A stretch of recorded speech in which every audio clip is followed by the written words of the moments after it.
Hello everyone, my name is Maddie and I love to read. I am also a wife and a mom to a 1-year-old daughter. That is our dog, by the way, that's Sheriff. And so I'm not really in the season of life at the moment where I can do like, here's the 15 books I read this month, or here's my 24-hour reading vlog, but I still love to read.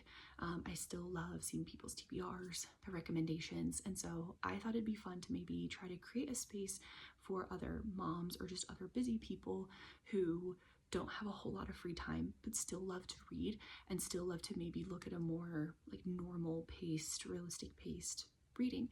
So I thought I would share some of my spring TBRs with you. Okay, first up is Hidden Pictures. My husband actually bought this for me for Valentine's Day.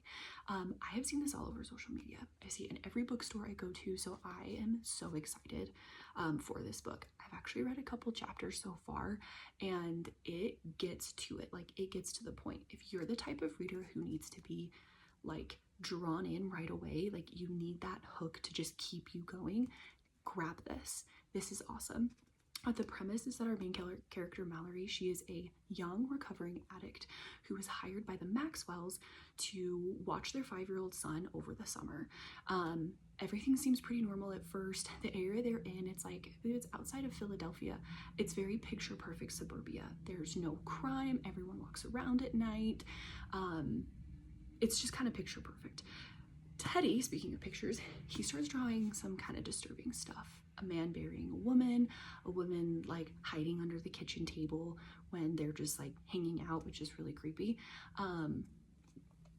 And Mallory, she is starting to get concerned by the pictures, so she kind of starts asking around in the town.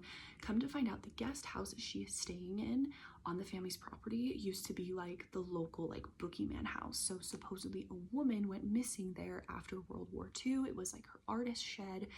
And so now Mallory's kind of wondering, this kid's kind of drawing creepy pictures. Could this have anything to do with the spirit? And so it's kind of just her trying to figure out, could her mind be playing tricks on her? Is the little boy does he just have an imaginary friend? Is he just drawing? Is he just maybe a little bit out there? But this book definitely, I think I'm like 8 or 9 chapters in. This gets going. Like, this is a fast book, and I like can't put this down. Every spare minute I have, I am in this book. Okay, so up next we have Haunted Ever After. This is a romance book. I'm not normally a romance girly. I typically read romance if I need like a palate cleanser from reading a lot of suspense, a lot of mystery. But I do love all things Halloween, kind of haunted, things that go bump in the night. And so I thought this would be a really cute like combination of the two and give it a shot. So Cassie is kind of having like a quarter-life crisis. She buys a home and moves to Boneyard Key, Florida. It's this cute little touristy town, and they claim they're the most haunted town in Florida. So she meets Nick. He's a cafe owner. He's your like disgruntled, reserved guy. And he kind of tells her like, yeah, you kind of bought the creepy house in the neighborhood, like, the ones that kids, doorbell ditch, they run up to on Halloween, they dare each other, like stay on the porch. And she's like, what? Super cute bungalow, but things kind of start happening in there. And a lot of the town, it seems like, is a bit like, yeah, like everything's haunted here, but is it really? I guess we're gonna find out. Next up, we have Everyone on This Train is a Suspect. This is a sequel to Everyone in My Family Has Killed Someone. That was probably one of my favorite reads in like a year or two. Amazing mystery, amazing whodunit. Get your hands on it. I see it pretty much everywhere. But Ernest, our main character, he is now like a debut author in this sequel. So he is on a writer's retreat on a train with a few other writers. So you have like a forensic writer, you have a true crime writer, you have like a blockbuster writer, maybe a few others I could be forgetting. Someone ends up dead. And so he's got to see if he can solve the crime again, but also all of his suspects are writers. They can spin a tale, they can cover their tracks, they know what they're doing. So I could not put down Everyone in My Family Has Killed Someone. It was incredible. I was telling everyone about it, even people who didn't care. So I know once I crack this open, this is where I'm gonna be. So I'm really excited. Okay, last one. I think this is the one I'm like most excited for. The Hacienda. I hope I'm saying that right. This is a book where I have been seeing it on social media in every bookstore for like 2 years, and I just like either forget to buy it or I'm like, I'll get it later. I finally got it we are going to dive in.